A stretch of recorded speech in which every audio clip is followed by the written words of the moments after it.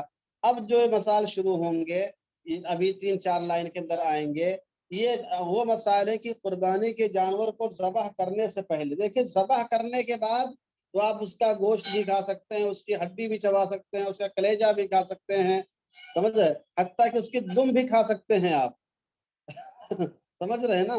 لیکن قربانی سے پہلے جب تک اس کو قربان نہ کیا گیا ہو، اس سے استفادہ نہیں کر سکتے ہیں۔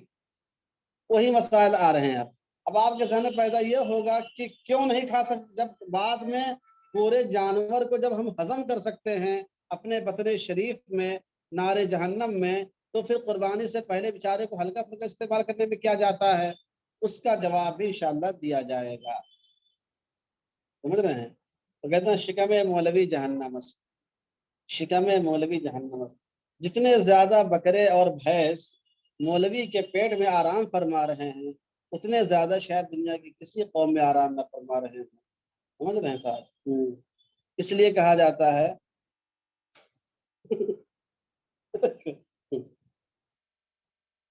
اچھا، وَكُرِهَ جَزُّ صُوفِهَا قَبْلَ الذَّبْحِ لِيَنْتَفِعَ بِهِ فَإِنْ جَزَّهُ تَصَدَّقَ بِهِ وَلَا يَرْكَبُهَا وَلَا يَحْمِلُ عَلَيْهَا شَيْئًا وَلَا يُؤْجِرُهَا فَإِنْ فَعَلَ تَصَدَّقَ بِالْأُجْرَةِ بِالْفَتَاوَى۔ اب یہاں پر قربانی کے جانور کو ذبح کرنے سے پہلے اپنے استعمال میں لانا، اس سے فائدہ اٹھانا، اس سے متعلق مسائل شروع ہو رہے ہیں۔ وَكُرِهَ جَزُّ صُوفِهَا، قربانی کے جانور کے اون کو کاٹنا مکروہ تحریمی ہے، مکروہ تحریمی ہے۔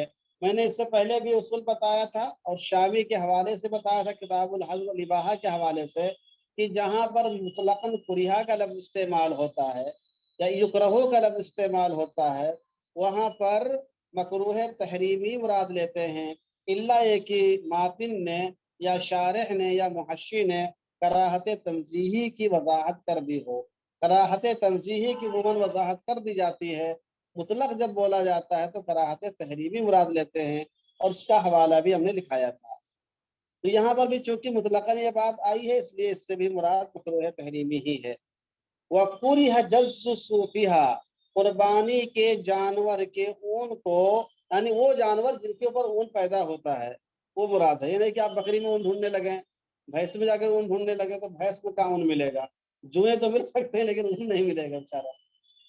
وَكُرِهَ جَزُّ صُوفِهَا قَبْلَ الذَّبْحِ، ذبح کرنے سے پہلے ذبح کرنے سے پہلے اس کے اون کو کاٹنا مکروہ تحریمی ہے، لِيَنْتَفِعَ بِهِ، تاکہ اس سے نفع اٹھائے۔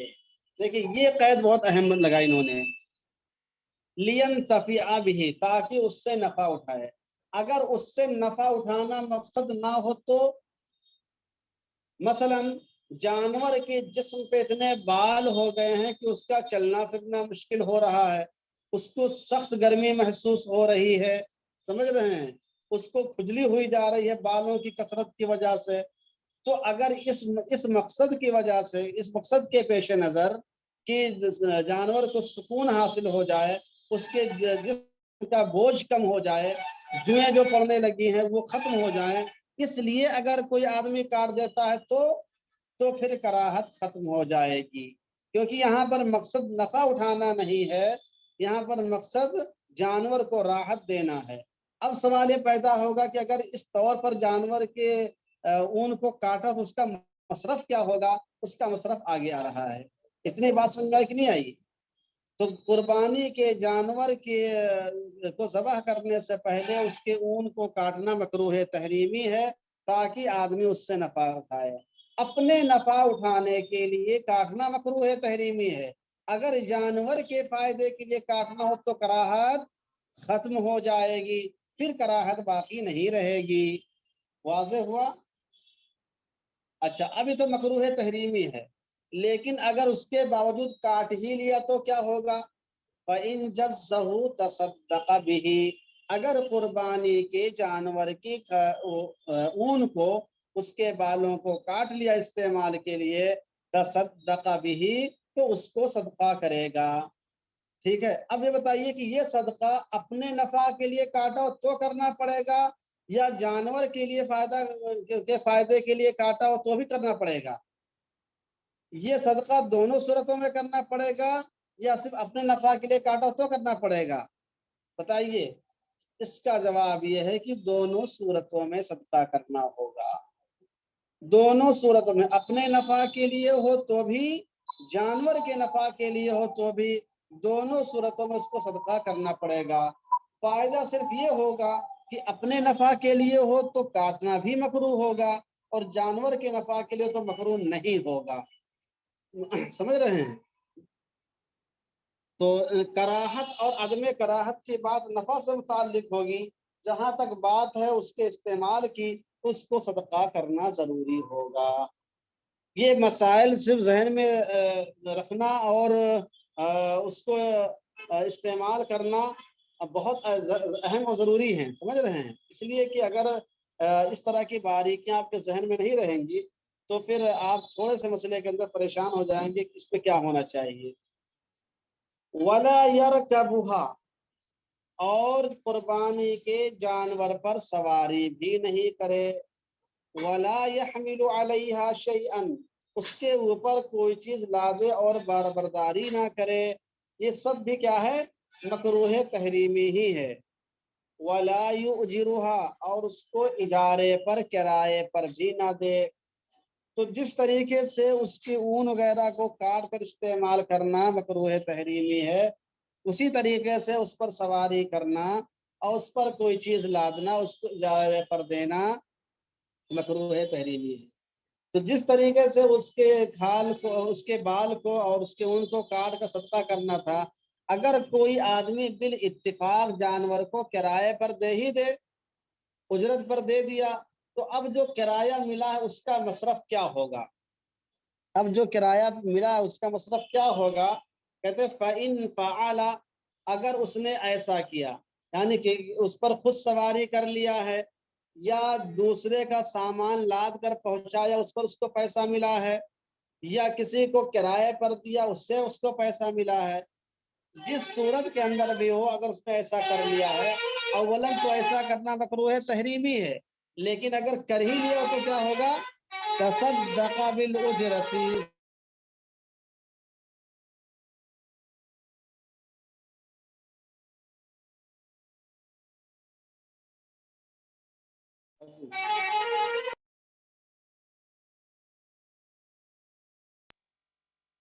ہاں، فَإِن فَعَلَ تَصَدَّقَ بِالْأُجْرَةِ، اگر اس نے ایسا کر ہی لیا، دوسرے کے سامان کو لاد کر پہنچا دیا، یا اس کو جانور کو کرائے پر لگا دیا تھا، تو پھر جو بھی پیسہ ملا ہوگا اس کو صدقہ کرنا ضروری ہوگا۔ فَإِن فَعَلَ تَصَدَّقَ بِالْأُجْرَةِ، اگر ایسا اس نے کر لیا اتفاقاً مسئلے کے معلوم نہ ہونے کی وجہ سے، تو جو بھی پیسہ ملا ہے اس کو صدقہ کرنا ہوگا۔ حاوی فتاوی کے حوالے سے مصنف نے ان جزئیات کا اضافہ کیا ہے۔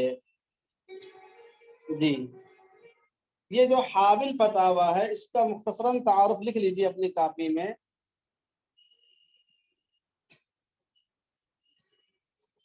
اس کتاب کا دوسرا نام حاوی الحصیری بھی ہے، بڑا ہا سواد سے، حاوی الحصیری۔ حاوی الفتاوی ہی کا دوسرا نام کیا ہے؟ حاوی الحصیری بھی ہے۔ اس کے مصنف محمد بن ابراہیم بن انوش الحصیری ہیں، محمد بن ابراہیم بن انوش الحصیری، انوش حمزہ کیسے؟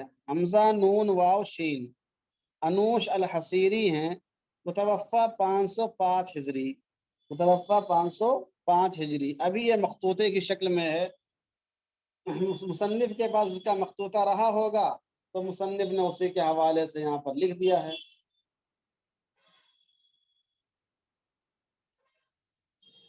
حاوی کے حوالے سے انہوں نے بیان کیا ہے۔ اب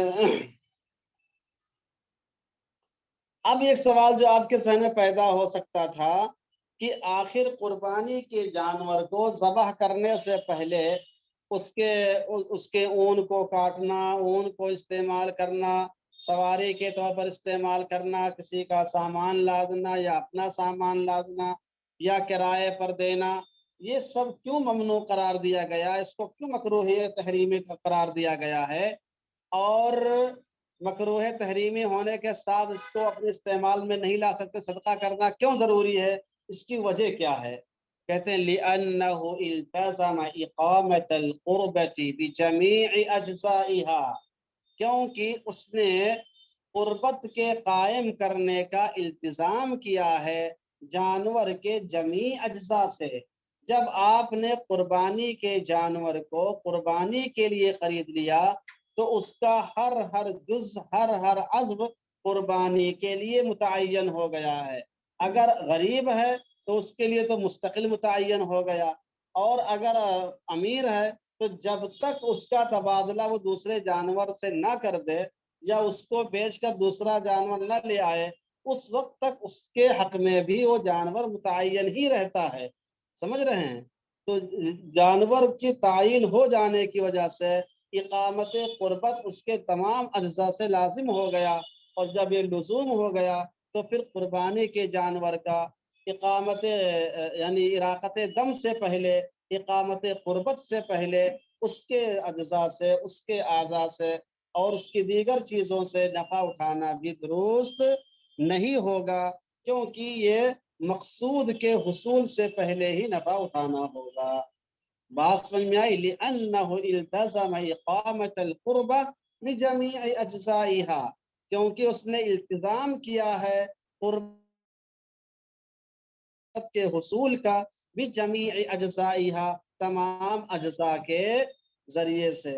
تو جانور کے تمام اجزاء، تمام اعضاء، تمام جسم، پورا کا پورا جسم قربت کے لیے متعین ہو چکا ہے، تو جب تک قربت مکمل نہ ہو جائے اس سے ذاتی انتفاع کرنا یا کسی کو انتفاع کے لیے دینا یہ درست نہیں ہوگا۔ اتنی بات واضح ہوئی کہ نہیں ہوئی؟ اتنی بات واضح ہوئی مشائخ؟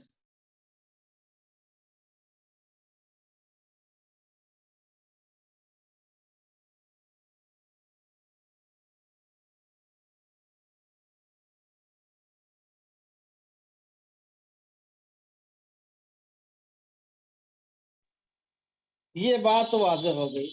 اب سوال پیدا ہوتا ہے کہ یہ بات تو سمجھ میں آ گئی، لیکن سوال پیدا ہوتا ہے کہ قربانی کر دینے کے بعد پھر اس کے گوشت اور کھال کو استعمال کرنا کیوں درست ہے؟ اس کا واضح جواب یہی ہے کہ جو اقامت قربت کا اس نے التزام کیا تھا وہ چیز پوری ہو گئی، اور جب اقامت قربت، اراقت دم کا عمل پورا ہو گیا تو اب اس کو جیسا چاہے ویسا استعمال آپ کر سکتے ہیں۔ ہاں، اس کو بیچ نہیں سکتے ہیں، کیونکہ بیچنے کے بارے میں نص سے صراحتاً نص آئی ہوئی ہے، اور نص کی مخالفت قیاس سے آپ نہیں کر سکتے ہیں۔ ٹھیک ہے؟ تو کہاں گیا؟ بخلاف ما بعدہ، بخلاف ما بعدہ، بتائیے بعدہ میں جو ہو کی ضمیر ہے یہ کہاں راجع ہے؟ ما بعدہ میں جو ہو کی ضمیر ہے یہ کہاں راجع ہے؟ یہ راجع ہے، بولیے، ذبح کی طرف۔ بالکل صحیح، مولانا عائش صاحب نے بتایا، ذبح کی جانب۔ بخلاف ما بعد الذبح، برخلاف ذبح کر دینے کے بعد، کیوں؟ لحصول المقصود، مقصود کے حاصل ہو جانے کی وجہ سے۔ جانور کا مقصود تقرب الی اللہ کے طور پر اراقت دم تھا، اور یہ چیز پوری ہو گئی۔ اب جب مقصود کا حصول ہو گیا تو اس کے گوشت کو کھا بھی سکتے ہیں، دوسروں کو دے بھی سکتے ہیں، اور اس کے کھال کو اپنے بھی استعمال میں لا سکتے ہیں، اس سے کوئی چیز بنا کے بھی استعمال کر سکتے ہیں، اور چاہیں تو کسی کو صدقہ بھی کر سکتے ہیں۔ تو مقصود کے حصول کے بعد یہ چیز بالکل درست ہو گئی۔ اس کا جو حوالہ دیا ہے انہوں نے مجتبیٰ کے حوالے سے لکھا ہے، اور مجتبیٰ یہ قدوری کی شرح ہے، اس کا پورا تعارف اس سے پہلے آ چکا ہے۔ اب یہاں تک کے بعد بالکل واضح ہو گئی. اب دیکھیے وَيُكْرَهُ الْإِنْتِفَاعُ بِلَبَنِهَا قَبْلَهُ كَمَا فِي السُّوقِ. یہ جب دودھ والے ہمارے پاس آتے ہیں تو دودھ والوں کا مسئلہ آ جاتا ہے. وَيُكْرَهُ الْإِنْتِفَاعُ بِلَبَنِهَا، اور قربانی کے جانور کے دودھ سے نفع اٹھانا بھی مکروہ ہے، تحریمی ہے. قبلہ ای قبل الذبح، ذبح ہونے سے پہلے، جانور کو ذبح کرنے سے پہلے اس کے دودھ سے نفع اٹھانا مکروہ ہے، تحریمی ہے. کما فی الصوف، جیسے کہ ابھی صوف کے بارے میں گزرا، ابھی اوپر آیا تھا نا کہ جس طریقے سے اس کے اون کو اور اس کے بال سے کو فائدہ میں استعمال نہیں کیا جا سکتا ہے، اسی طریقے سے ذبح کرنے سے پہلے دودھ کو بھی استعمال نہیں کرتے ہیں، نہیں کر سکتے ہیں، مکروہ تحریمی ہوگا. اگر کسی نے کر لیا تو اس کا یعنی ثمن مثل یا غیر قیمت مثلی آپ کو صدقہ کرنا ہوگا. اب ایک سوال یہ پیدا ہوتا ہے، وہ کہ مصنف نے نہیں لکھا ہے، کہ اگر قربانی کے بعد پھر اتفاق اگر کہیں دودھ نکل آئے 1-2 لیٹر تو بعد الذبح دودھ کا پھر کیا مسئلہ ہوگا؟ اگر بعد الذبح دودھ نکلتا ہے تو پھر اس کا استعمال درست ہوگا، اس میں کوئی بات نہیں ہوگی، لحصول المقصود، مقصود کے حاصل ہو جانے کی وجہ سے. یہاں تک بات ہو گئی. اب آگے ایک مسئلہ آ رہا ہے، یہ مسئلہ حالانکہ غیر مفتبہ ہے. وَمِنْهُمْ مَنْ أَجَازَهُمَا لِلْغَنِيِّ، منہم سے مراد اے من الفقہاء، بعض فقہاء کرام ایسے ہیں جنہوں نے ان دونوں کی اجازت دی ہے. کن دونوں کی اجازت دی بتائیے؟ اجازہما میں جو ہما کی ضمیر کہاں راجع ہے؟ وہ راجع ہے صوف اور لبن کی جانب. کہاں راجع ہے؟ صوف اور لبن کی جانب. جی ہاں، قاضی محتسب صاحب ماشاءاللہ بالکل متیقظ ہو کے پڑھ رہے ہیں. صوف اور لبن کی جانب راجع ہے. بعض فقہائے کرام نے اون اور لبن کی اجازت دی ہے للغنی، امیر کے لیے، لوجوبہما فی الذمۃ فلا تتعین، کیونکہ اس کے ذمے میں صرف قربانی کا وجوب ہوتا ہے تو وہ متعین نہیں ہوگا. ذرا 1 منٹ رک جائیے.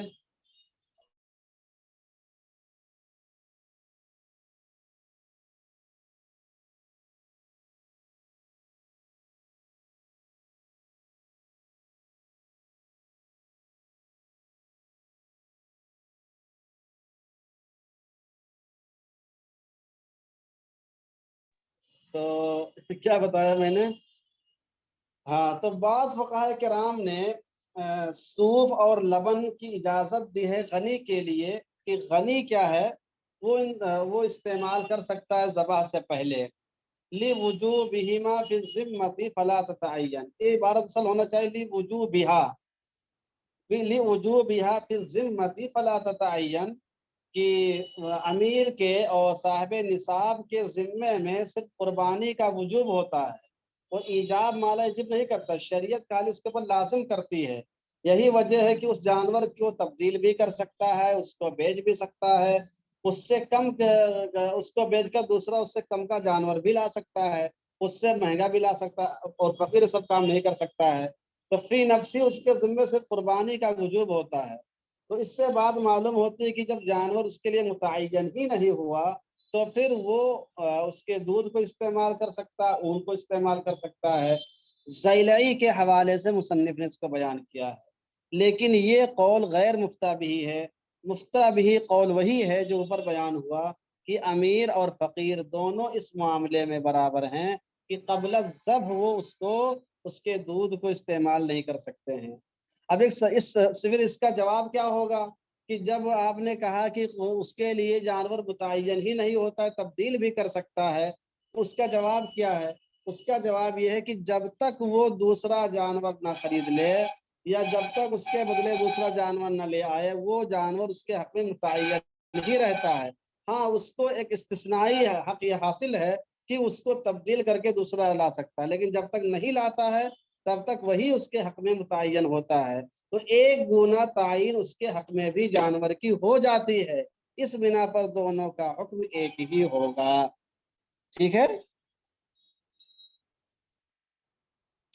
اس کی تفصیل اگر آپ کو دیکھنا ہے تو رد المحتار 9 صفحہ 476 پر ملاحظہ فرما سکتے ہیں. اس کا خلاصہ یہی جو میں نے بتایا. یہاں تک بات واضح ہو گئی بالکل. اب دیکھیے ایک نیا مسئلہ بتا رہے ہیں.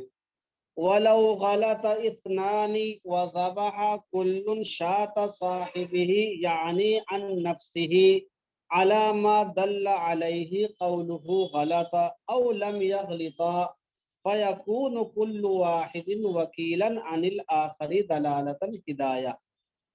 قاله ابن الکمال وظاہر کلام الصدر الشریع وغیرہ عن صاحبہ.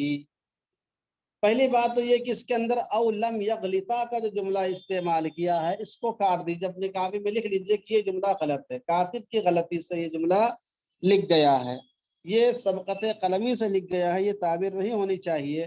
علامہ شامی نے بھی رد المحتار میں اس کی وضاحت کی ہے کہ یہ کاتب کی غلطی سے لکھ گیا ہے، یہ تعبیر یہاں درست نہیں ہے.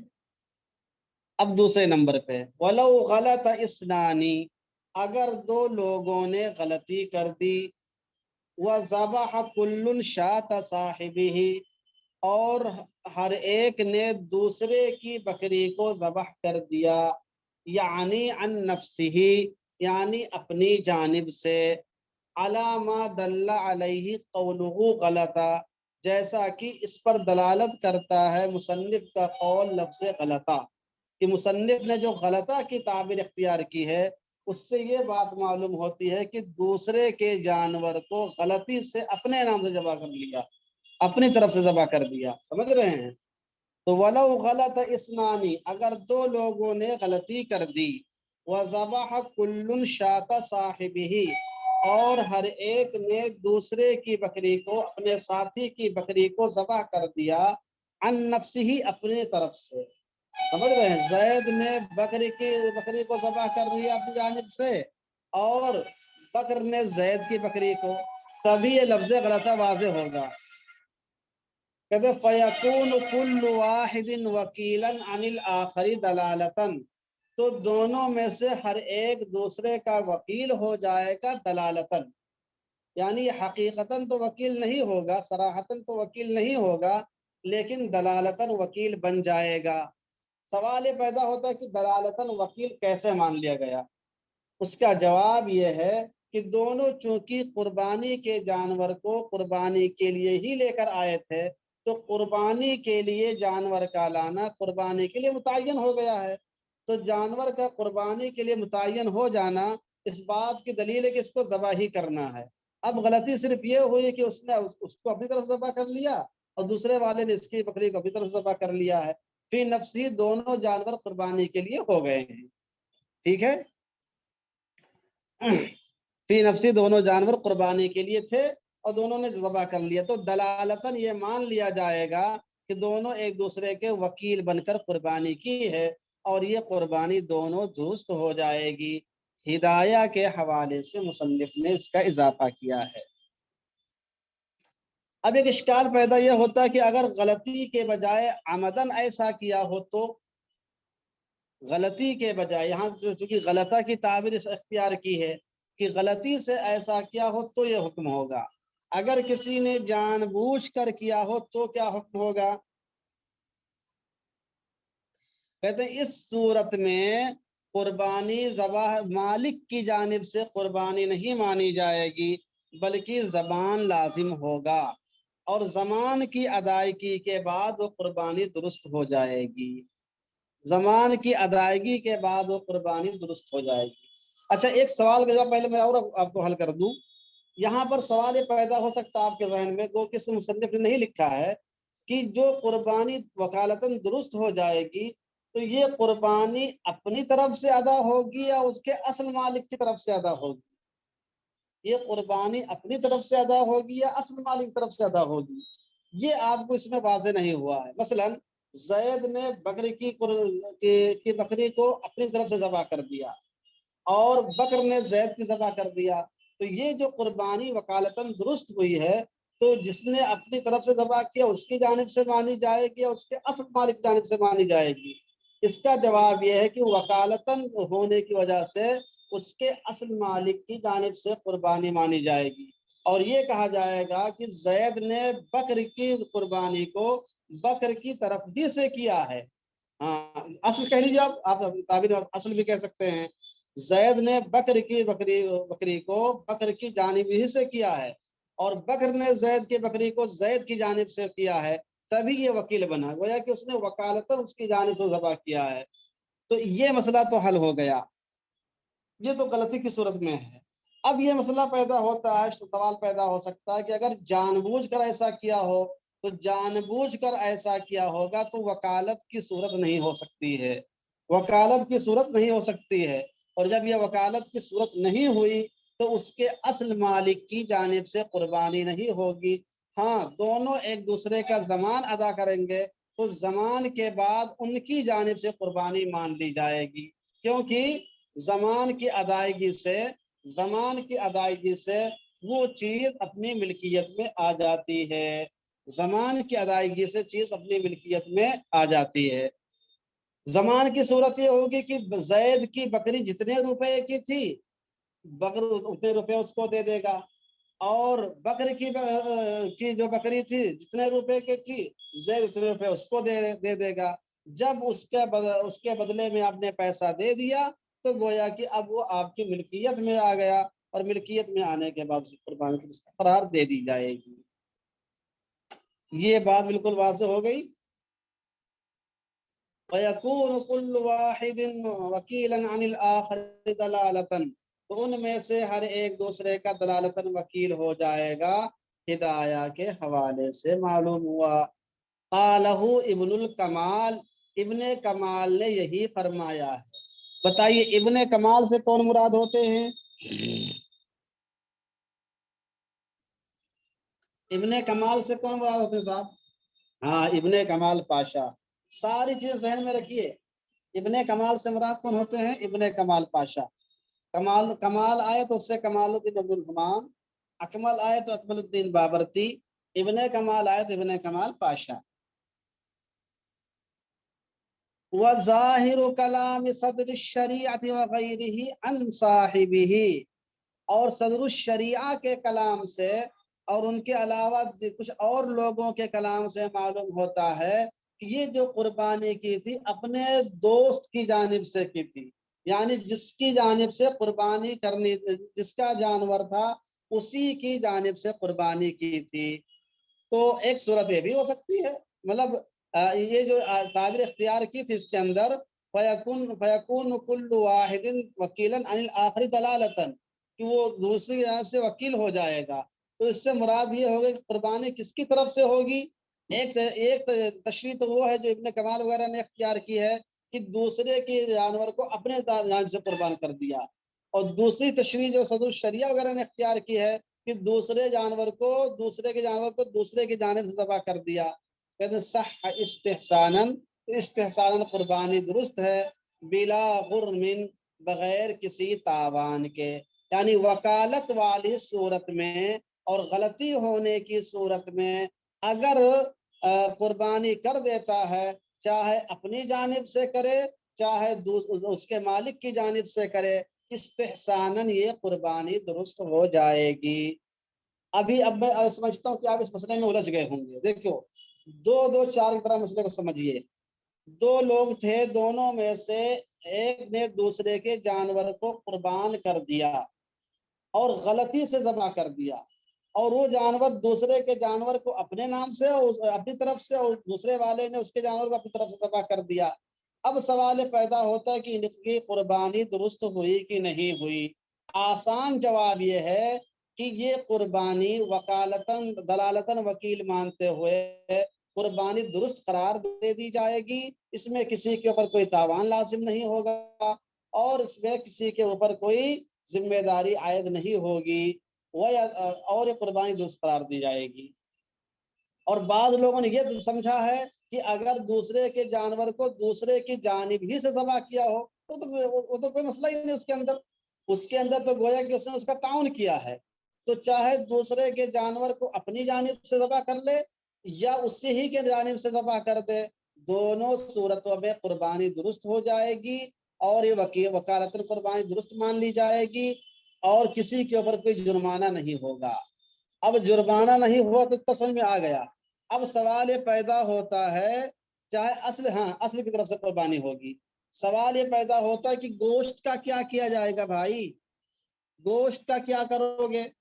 قربانی تو ہو گئی، چلو عراقت دم ہو گیا، دونوں کی قربانی ادا ہو گئی، کسی کو کچھ کرنا نہیں پڑا۔ اب قربانی کا جو گوشت وہ کیا کریں گے؟ کیا اب یہ معلوم ہونے کے بعد کہ جانور بدل گیا تھا، وہ اس کی قربانی کو گوشت کو کھا لے گا، اسی قربانی کو کھا لے گا؟ کہتے ہیں وَيَتَحَالَّانِ، دونوں ایک دوسرے کے لیے قربانی کے گوشت کو حلال کر دیں گے، کہیں گے بھیا تم ہمارے جانور کو ذبح کر دیے تو تم اس کا گوشت کھا لو، اور تمہارے جانور کو ہم نے ذبح کیا تو میں کھا لیتا ہوں۔ سمجھ رہے ہیں؟ ایک دوسرے کے لیے گوشت کو حلال کر دیں گے، پھر اس جانور کا گوشت آپ کے لیے کھانا حلال ہے اور اس کو میں کھا لیتا ہوں، کوئی مسئلہ نہیں ہے، ٹھیک ہے۔ وَيَتَحَالَّانِ، دونوں ایک دوسرے کے لیے اس کو حلال کر دیں گے۔ وَلَوْ أَكَلَا، اور اگر دونوں نے جانور کا گوشت کھا لیا، وَلَمْ يَعْرِفَا، اور جان نہیں پائے، اگر جان نہیں پائے، ثُمَّ عَرَفَا، پھر جانے، سمجھ رہے ہیں؟ اب یہاں پر لفظ واو جو بڑھایا ہے اس سے معنی کے اندر بڑی بڑی تھوڑی پیدا ہو رہی ہے۔ اس میں ولو اکلا میں واو نہیں ہونا چاہیے، ولو اکلا میں واو نہیں ہونا چاہیے، اپنی کاپی میں لکھ لیجئے کہ یہاں پر واو غلط ہے۔ اصلی بات ہے وَيَتَحَالَّانِ، اور دونوں ایک دوسرے کے لیے حلال قرار دیں گے، لو اکلا، اگر ان دونوں نے گوشت بھی کھا لیا ہو، ولم یعرفا، اور جان نہ پائے ہوں، ثم عرفا، پھر جانے ہوں۔ تو اگر گوشت کھانے کے بعد پتہ چلا کہ قربانی کا جانور بدلا تھا تو ایک دوسرے کے لیے حلال قرار دیں گے، اور گوشت کھانے سے پہلے معلوم ہو جائے تو جانور کا تبادلہ کر لے، کہ بھائی آپ چاہیں تو تبادلہ نہ کریں، کوئی مسئلہ نہیں ہے، لیکن کرنا چاہیں تو آپ کے پاس موقع ہے تبادلہ کرنے کا، کہ چلو ٹھیک ہے بھائی قربانی تو آپ نے کر دی، یہ آپ اپنا جانور لے لیجیے، آپ کھا لیجیے اس کا گوشت، اور میرا والا مجھے دے دو، میرا 15 کلو کا تمہارا 12 کلو کا، یار ایسا کیسے چل رہا ہے؟ تو آپ چاہیں تو بدل سکتے ہیں، لیکن جب گوشت کو چٹ کر چکے ہوں تب کیا ہوگا؟ کہتے ہیں یتحالانی، دونوں ایک دوسرے کے لیے حلال کر دیں گے اور کہیں گے کہ صاحب ایسا ہے کہ آپ نے کھا لیا تو آپ کے پیٹ میں گیا، کوئی بات نہیں ہے، آپ ہمارے دوست ہیں، پڑوسی ہیں، کوئی مسئلہ نہیں ہے، اور حلال قرار دے دیں گے۔ ارے یہ مسئلہ سمجھ میں کہ نہیں آیا؟ وَيَتَحَالَّانِ ثُمَّ عَرَفَا تک کے، یعنی اگر قربانی کے جانور کو ذبح بھی کر دیا، گوشت بھی کھا لیا، بعد میں پتا چلا کہ قربانی کا جانور بدل گیا تھا تو کیا ہوگا؟ کہتے ایک دوسرے کے لیے حلال قرار دے دیں گے، اور اگر قربانی سے کرنے کے بعد گوشت کھانے سے پہلے ہی معلوم ہوا تو چاہیں تو تبادلہ کر لے، چاہے تو بھی حلال قرار دے دے، کوئی مسئلہ نہیں، دونوں کے اپنے ہاتھ میں ہے۔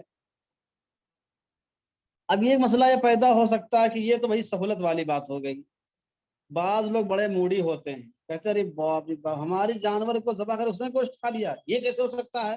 ہمارا 15 کلو کا، اس کا 12 کلو کا، 3 کلو گوشت زیادہ کھا گیا۔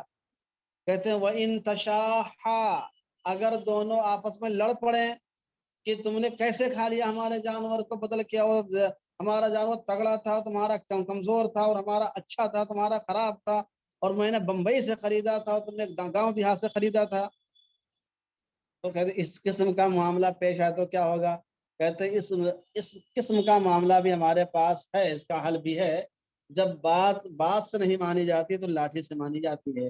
کہتے ہیں وَإِن تَشَاحَّا، اگر دونوں لڑائی جھگڑا کرنے لگے، زَمِنَ كُلٌّ لِصَاحِبِهِ قِيمَةَ لَحْمِهِ، دونوں ایک دوسرے کے لیے گوشت کا ضامن ہوں گے، وہ اس کے گوشت کا پیسہ دے دے گا، وہ اس کے گوشت کا پیسہ دے دے گا۔ جو 15 کلو والا ہے وہ کہے گا بھیا تم کیا نام، ہم نے تمہارا گوشت کھا لیا 15 کلو، یہ 15 کلو گوشت کا جو مارکیٹ ریٹ تم لے لو، اور جو 12 کلو والا اس کو 12 کلو والا پیسہ دے دے گا، لیکن اس پیسے کو جیب میں رکھنے کی اجازت نہیں ہوگی۔ وَتَصَدَّقَ بِهَا، اور دونوں اس کو صدقہ کریں گے۔ پتہ کچھ ملے گا؟ گوشت کچھ ملے گا کیا؟ صدقہ کرنا پڑا، حاصل کیا ہوگا؟ وہ غریب کا فائدہ ہو جائے گا، حاصل میں کچھ بھی نہیں ہوگا. تو اس لیے لڑائی جھگڑا کرنے کی ضرورت نہیں، چپ چاپ کھا لیا تو کھا لیا، چپ چاپ کھا لیا تو کھا لیا، ورنہ پھر وہ پیسہ بھی صدقہ کرنا پڑے گا، اپنے ہاتھ میں تو رہے گا نہیں. وہ تصدق بھی. اچھا تصدق کیوں کرنا ہوگا؟ اس لیے کہ جب آپ نے گوشت کی قیمت لے لی، جب آپ نے گوشت کی قیمت لے لی تو اس قیمت کا حکم اوپر کیا آیا تھا بولیے؟ اس قیمت لینے کا کیا حکم آیا تھا؟ اس کو صدقہ کرنا واجب ہوگا. تو یہاں پر جب آپ نے قیمت لے لی اپنے گوشت کی تو صدقہ کرنا ہی پڑے گا آپ کے لیے، آسان سی بات ہے.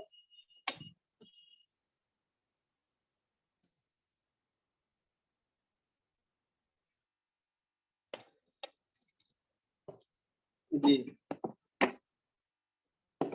اس کا کیا فائدہ رہے گا؟ اس کو بھی صدقہ ہی کرنا پڑے گا نا. 12 کلو والا جو پیسہ لے گا اس کو بھی صدقہ کرنا پڑے گا، جو 15 والا اس کو بھی صدقہ ہی کرنا پڑے گا. اپنے جیب میں پیسہ بچے گا نہیں کسی کے پاس. اور جب گوشت کھا لیا تو کوئی بات نہیں، مسئلہ ختم.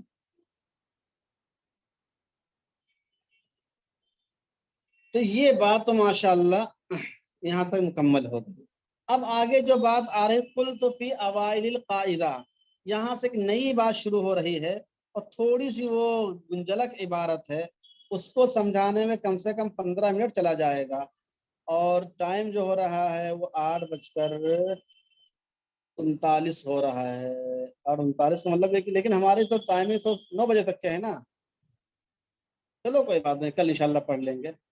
آج ابھی تک گئے ہوں گے. اس اس کو تھوڑا سمجھنے کے لیے آپ کو بادام کھانا ہوگا، روکنے بادام لگانا ہوگا. انشاءاللہ اس کو کل پڑھ لیں گے.